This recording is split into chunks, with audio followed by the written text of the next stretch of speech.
everyone, Reverend Dr. Katie here, and I am making this video for all of you tonight to talk about your soul path, your soul journey. And all of us, every single person watching this, if you're watching this, I'm trusting it is for a reason. We all have a soul path, a journey that we have opted to take while we're here on the earth. All of us have chosen to be Jesus followers. All of us are living into the gospel message, and all of us have our unique way of expressing that gospel message out in the world. And all of that is part of our soul journey. Well, I believe that we've chosen some obstacles. I believe that we've chosen some joy and some freedom. And we are a part of our soul journey for every single person is joy, is freedom in Christ. And if you're watching this and you're into what I do, it's into part of your soul journey is living into this metaphysical, beautiful world that we all are part of and learning to find joy and comfort and peace in that. And then we all have our own particular special missions that we have set out to do, to find those, to live into those, to make the impact, to find peace within ourselves. So you can tell these all kind of interweave in a beautiful, beautiful pattern, in a beautiful tapestry. And so that soul journey is part of your life purpose. It's what probably gets you up in the morning. It's probably what keeps you up late at night if you're not living it. So we had a great question, and one of those that question was, how do I know if I'm on my soul journey or not? Like, how do I know that I found the path that I'm supposed to be on? I think this is a beautiful question. So let me describe how you know when you're not on it. These are some telltale symptoms. When you're not living life purpose, you're probably awake at night wondering, what am I doing? Why am I doing it? Am I doing the right thing? You might stay up really late with these kind of gnawing questions, and it feels like a big yawning question, and deep down that there's something for you to be doing, but you're not quite sure what it is or how to be doing it. That's a big one. So staying up at night, not able to sleep, not able to make it through the night, or not able to sort of fully relax and rest and be joyful within yourself because you're not quite sure if you're doing the thing, if the thing that you're supposed to be doing is what you're doing. I think another is wide Google searches. So if you're Google searching every single thing that comes to you, and you're getting a surface idea, maybe you're getting a few answers, but you're not going into the depths of your own soul journey, the depths of your own soul, the depths of your own being, then you're probably not finding the answers that you actually need in order to not stay up late at night.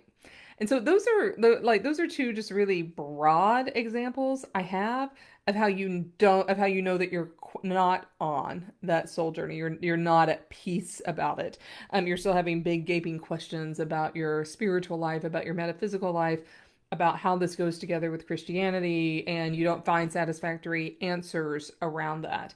So those are really telltale symptoms that you're not on that path quite yet, but it's there for you, right? You know that it's there. Your soul knows what that path is. And so our human selves have to figure out how to get in line, how to get on board with that. Because we want to have the biggest impact in the world that we can, within our own personal lives, within our family and communities and neighborhoods, and maybe for a lot of you, even more broadly than that. The ripple effect, can you all imagine every single one of us was living our soul purpose, what the ripple effect would be? Like, take a moment and think about it. If you are living your soul purpose, other people watching this video are living their soul purpose, their neighbors are living their soul purpose. Imagine the ripple effect on the planet, like how we would change the face of the visible world of Christianity. Of when people look at Christians, they're like, oh my gosh, look at those people doing those amazing things. Like they're living their life purpose, they're living their soul journey. So what does it feel like when you are living your soul journey? Like, how do you know? You're probably at peace with yourself, like you feel very at home, deep down inside with your beliefs, your life, your style, your decisions, your choices. You're able to make those with some flow and ease. You probably have one or two obstacles that come up after you start living your soul life because the universe is like, hey, are you serious?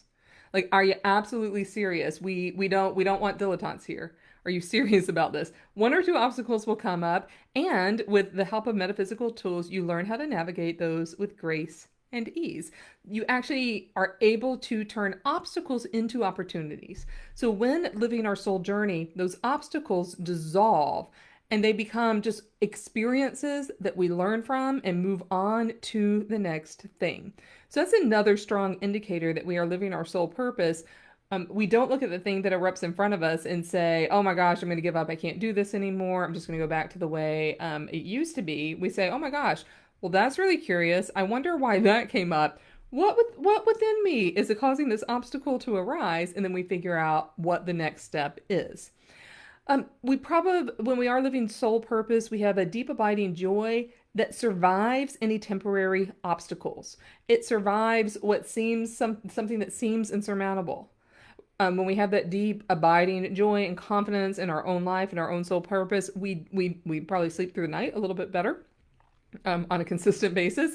If we're not sleeping through the night, it's because of something we ate or a particular action that we took, not because we're having these deep questions that are nagging at us.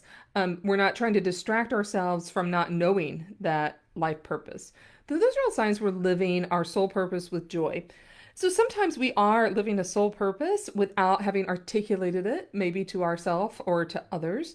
And that can be okay. If you are still curious, I would encourage you to do the deep exploratory work to be able to name that, because that in itself is very joyful. And then you can have a little more consciousness about it. And if you are not sure what that soul purpose is, and especially if you feel like you're like, I know there's something I'm supposed to be doing, I don't know what it is. And you've been sort of carefully avoiding some of the metaphysical tools, modalities, knowledge that's out there. And you're trying to piecemeal a bunch of stuff together. That's a good sign. It might be an opportunity for you to enter into a little more deliberate kind of path to be able to discover that. So let me tell you one of the biggest kind of things I see people do that doesn't work. I'm just be point blank about it. One of the biggest things I see people do that doesn't work. A lot of times people will say, well, I just have to figure out my soul purpose like intellectually up here, and then I'll learn some modality that will go along with that. So let me just give you an example. Okay, I think my soul purpose is to be a healer. So I'm just gonna go learn Reiki. And then the person goes in and they learn Reiki, and that's fine. Reiki's great. I'm a Reiki master teacher. They learn Reiki, and then they're like, oh, you know what? That really wasn't my soul purpose. Like, it's good. I like it. I can use it on people. But my soul purpose is not actually to be a Reiki teacher, a Reiki healer. Okay. But I think my soul purpose is still to be a healer. So now I'm going to go do this thing. And so you spend a lot of time doing things that aren't actually part of your soul purpose. They may be contributing, they may be good skill sets, but you're not actually doing the thing that's going to give you the joy to accomplish the mission that you set out to accomplish. Instead, this is the way that I prefer when people are in discernment, when they're in question. It's to explore the richness of the spiritual life, the richness of the metaphysical world in a conscious way, and let that lead you to your soul purpose. That's much more efficient. All right, so you're getting the guidance of everything, everyone, every soul, every spiritual being, every angel, every ancestor, every person here on earth that you possibly can. And you're like, hey, will you guys help me figure this out? You eliminate a bunch of possibilities, and then you arrive at the area, the soul purpose area that is for you, so that you can move forward with some more ease, more grace, more confidence. Then, even if there's a few detours, you're like, I'm still living it. Because once you find your soul purpose, you live it every day. It doesn't even matter that much what you do, like for a job, for a living, for a vocation. I mean, it does matter, but you can be doing anything, any of those, and still living your soul purpose. When you do find your soul purpose, you might have a vocation change. You might not. You might be changing the way that you live your everyday life. And if you're sleeping through the night, then hey, you're living your soul purpose. Then your ripple effect has the opportunity to actually expand, to actually begin. You have the opportunity to positively impact your household, your neighborhood, your city, your family, the globe, the universe. Whatever you are meant to impact, you will be impacting at a higher level, at a higher vibration, with deeper and more abiding joy, because you found your soul purpose. It's as much about who you are as what you do. Who you are informs what you do and the vibration at which you do it. That's what we mean when we talk about soul purpose. So I hope that that is helpful. If this is resonating with you at a deep level, you have been staying up at night, you're having trouble putting the pieces all together, do reach out to me. Just send me a private message. I would love to speak with you about potential next steps for you to begin that journey, to be able to articulate that and find that out for yourself. And I will be available. So it's great to see everyone. Coming to you just a little bit late tonight, so I'm going to let everyone get on with their merry evenings. If you do find yourself awake in the morning, still having thought about this very deeply, reach out to me. I would love to speak with you. All right, everyone. Talk to you soon.